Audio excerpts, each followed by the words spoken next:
Welcome to the California High School Equivalency and Proficiency Summer Convenings for the summer of 2025. Thank you for joining the California Department of Education. My name is Bernadine Holman, and I am the Education Program Consultant for the California High School Equivalency Program. Hello, my name is Geeta Raman.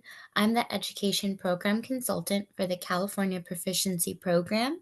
And I'd also like to just introduce our supervisor, Don Gilmore, who is the Education Administrator for the Proficiency, Equivalency, and Fitness Testing Office. So today we have provided a resource guide that offers an outline to our presentation as well as links to valuable resources and includes our contact information. The resource guide is helpful for attendees, but can also be shared with coworkers that were unable to attend and may benefit from the information shared. Areas or topics covered in today's presentation will include the California Proficiency Program, CPP, the High School Equivalency Program, HSE, and the Foster and Homeless Youth Fee Waivers for Testing.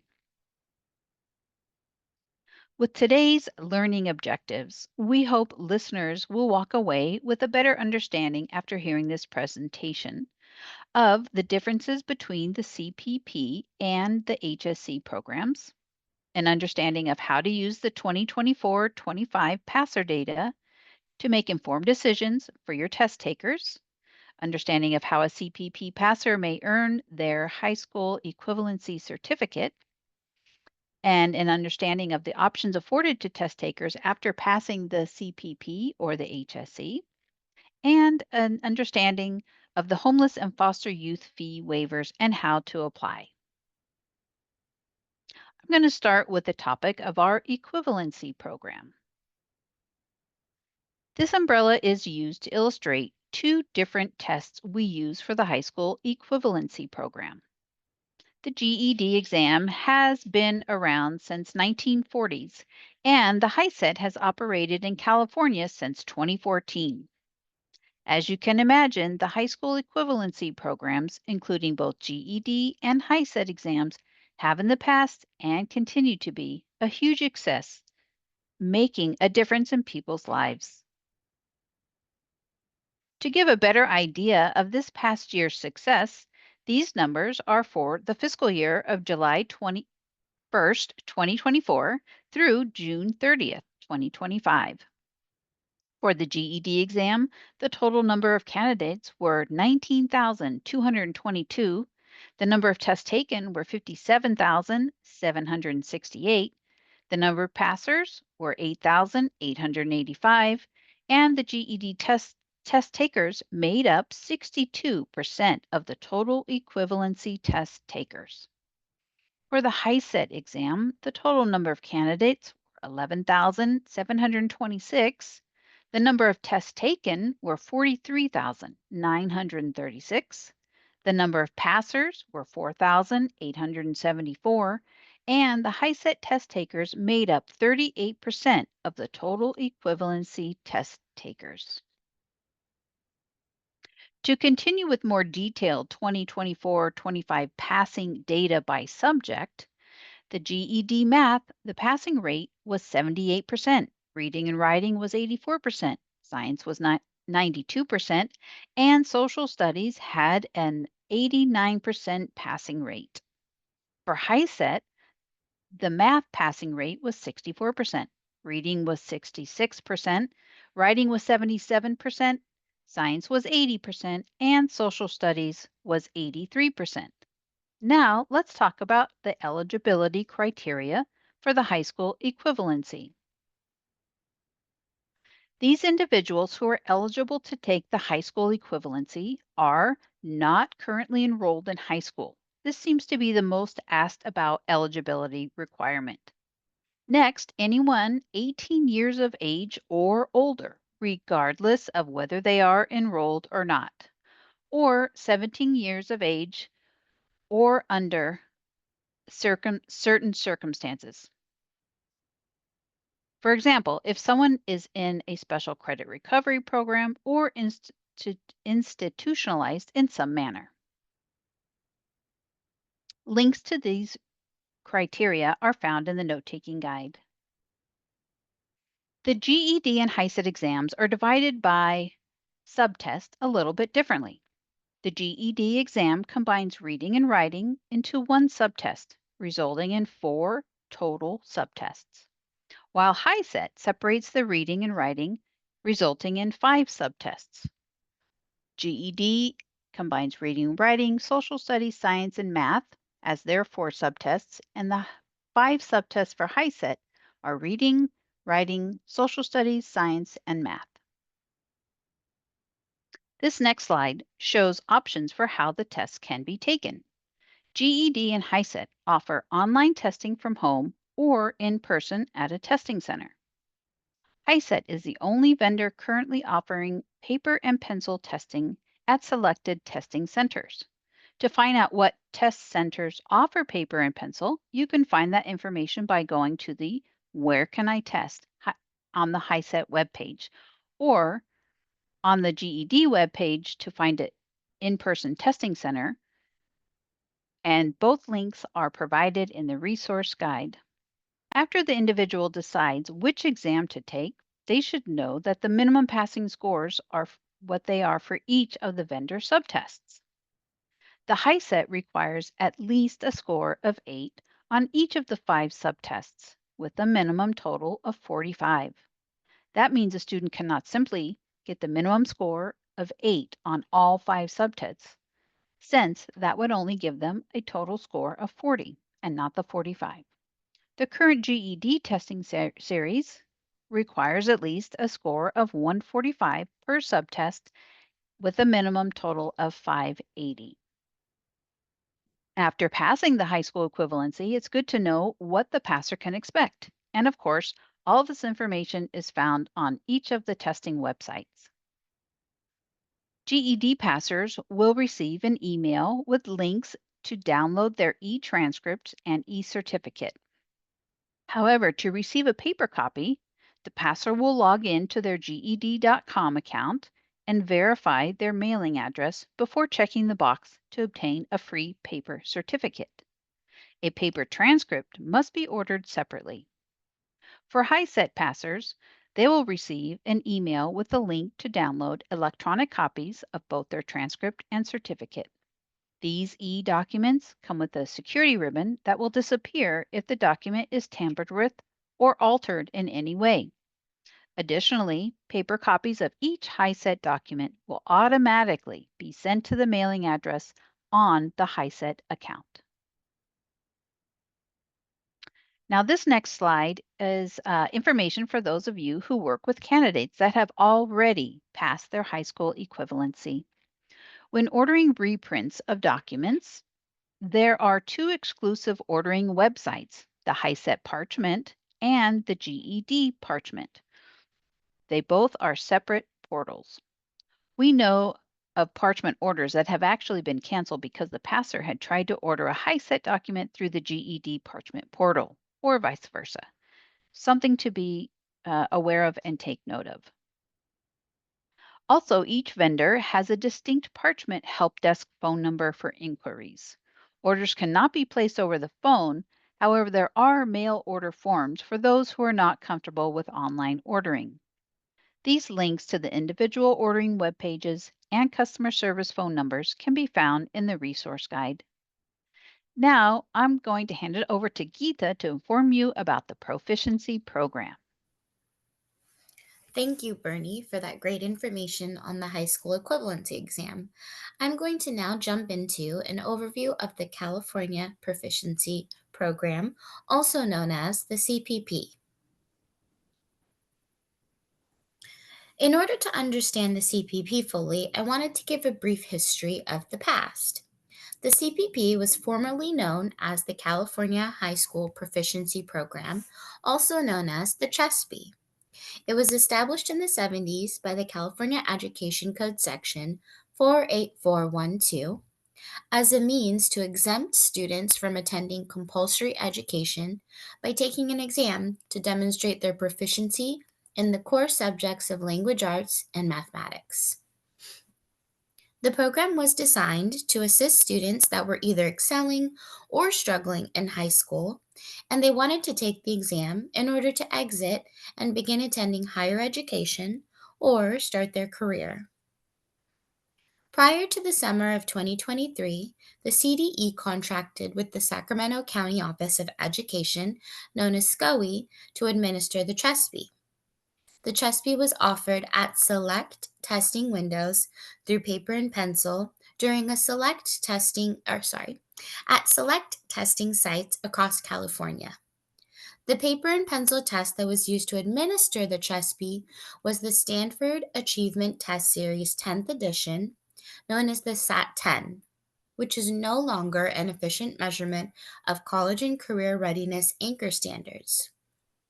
Once the SAT 10 exam was retired, the CDE partnered with the testing vendor HiSET to utilize the State Board of Education approved high school equivalency subtests for language arts, reading and writing, and math to measure proficiency.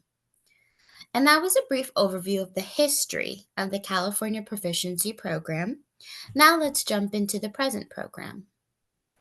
After the transition, the new program was named the California Proficiency Program with the acronym CPP.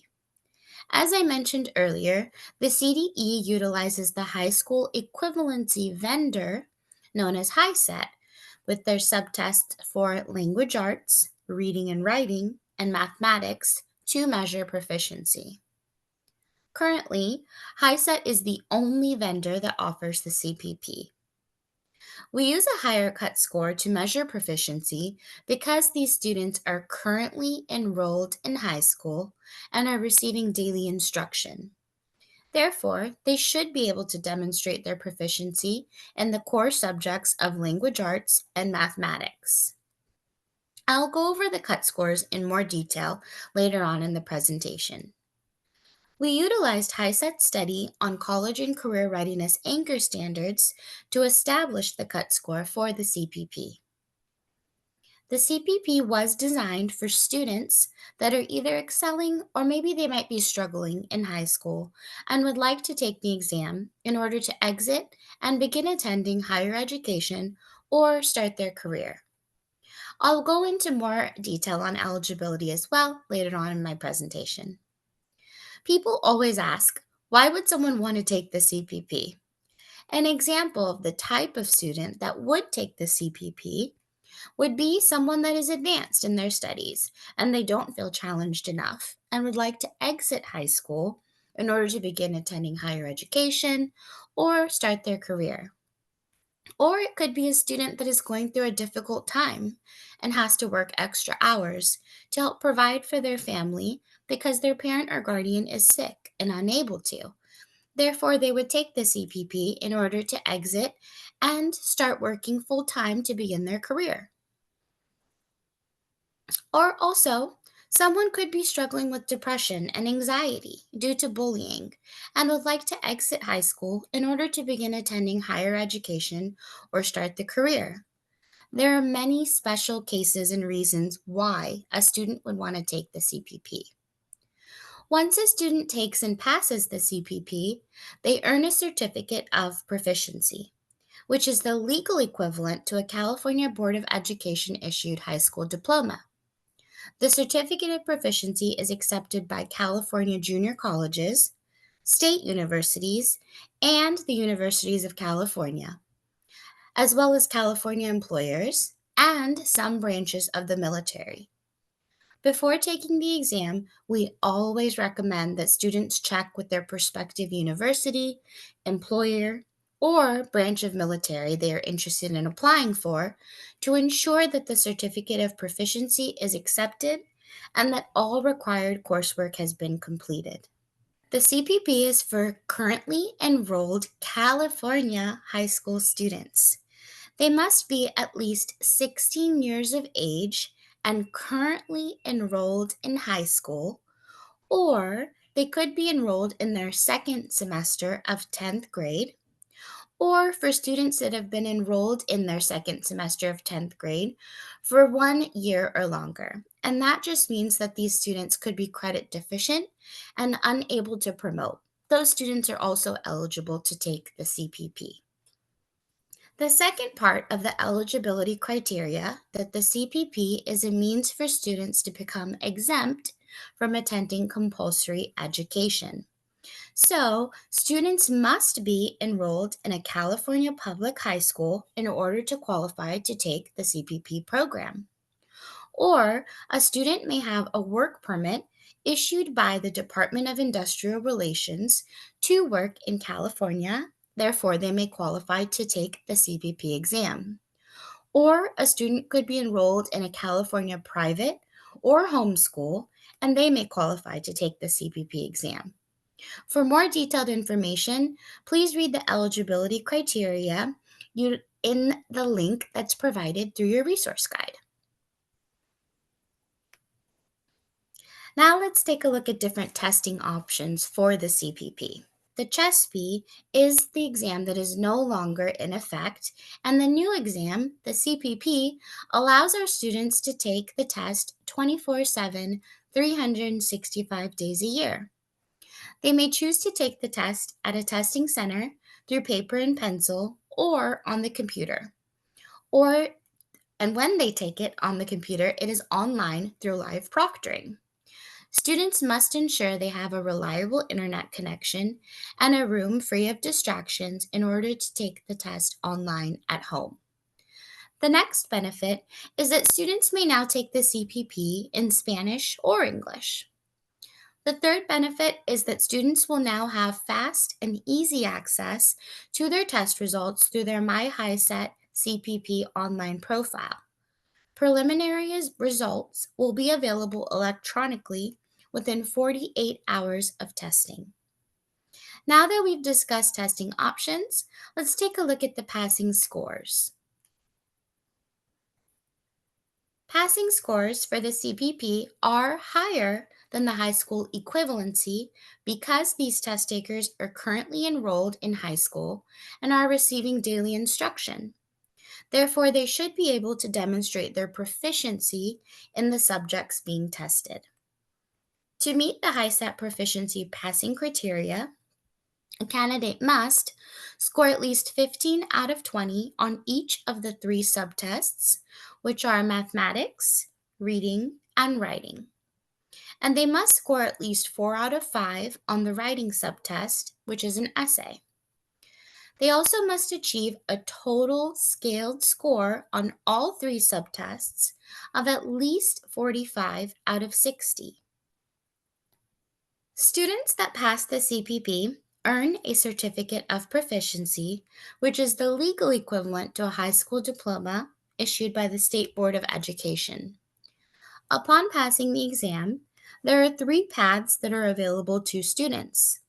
It is customizable and up to them to choose what best aligns with their needs and aspirations. They may choose to enter door number 1, and they could choose to enroll in a California junior college or apply to a California State University, or they may apply to a University of California. Again, we advise all of our students to check with their prospective university to ensure that they have all of the prerequisite courses needed to apply. A CPP passer may choose door number 2, and they could choose to exit high school in order to begin their career. The certificate of proficiency is accepted by California employers as the legal equivalent to a high school diploma. Or a CPP passer could choose door number 3, and they may choose to exit high school and take the remaining high school equivalency subtests, which are science and social studies, to earn their high school equivalency certificate.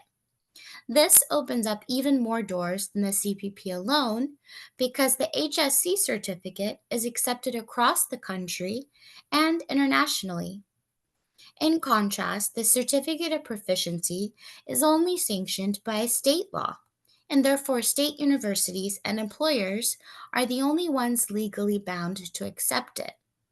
But I have known some students that have taken the CPP and applied to out of state universities or out of state employers, and it has been accepted.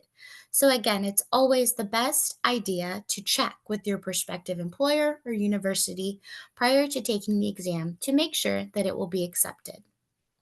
There is no time limit on when a CPP passer can go back and take the remaining HSC subtests to earn their high school equivalency certificate. It is an option that is available to them. They do not have to take the remaining subtests to earn their equivalency certificate either. It is all up to them and what best meets their needs at that point in their life.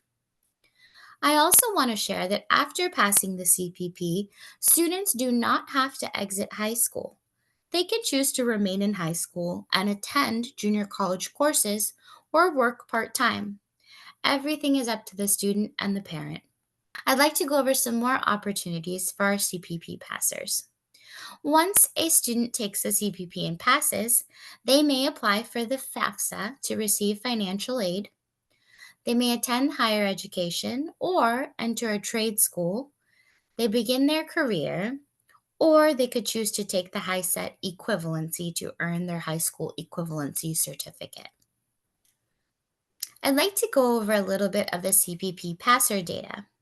The total number of test takers were 1,741, and the total number of tests taken were 5,586, which means that a total number of credentialed passers were 1,124 with a passing rate of 66%.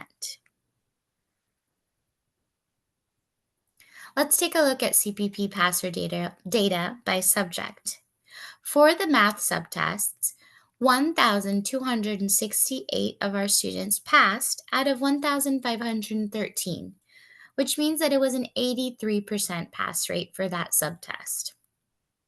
For the reading subtest, 1,274 students passed out of 2,036, which gives us a 63% pass rate for the reading subtest.